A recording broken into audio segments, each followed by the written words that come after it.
السلام عليكم ورحمة الله، أهلا بكم وكل تحياتي لكم. سعر الدرهم الإماراتي اليوم الأحد 18 ديسمبر 2022.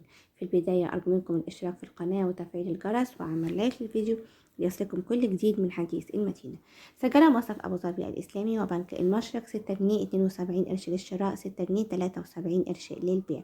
البنك المركزي المصري 6 جنيه 71 قرش للشراء، 6 جنيه 73 قرش للبيع.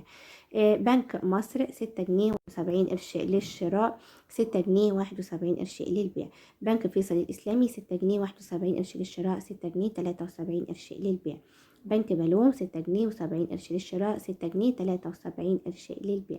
البنك الأهلي المصري 6 جنيه و70 قرش للشراء، 6 جنيه 71 قرش للبيع. البنك المصري لتنمية الصادرات والبنك التجاري الدولي CIB والمصرف العربي الدولي وبنك HSBC 6 جنيه و70 قرش للشراء، 6 جنيه 73 قرش للبيع.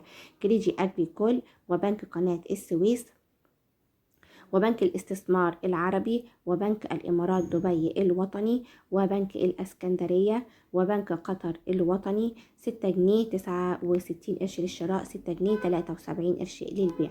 بنك التنمية الصناعية 6 جنيه 68 قرش للشراء، 6 جنيه 73 قرش للبيع.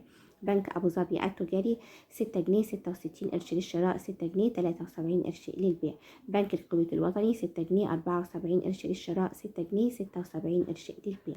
ميد بنك 6 جنيه 61 قرش للشراء، 6 جنيه 74 قرش للبيع. وأخيرا المصرف المتحد وسجل 6 جنيه 57 قرش للشراء، 6 جنيه 73 قرش للبيع. في النهاية لكم مني كل التحية، دمتم في رعاية الله، مع أجمل ورقة تحياتي، والسلام عليكم.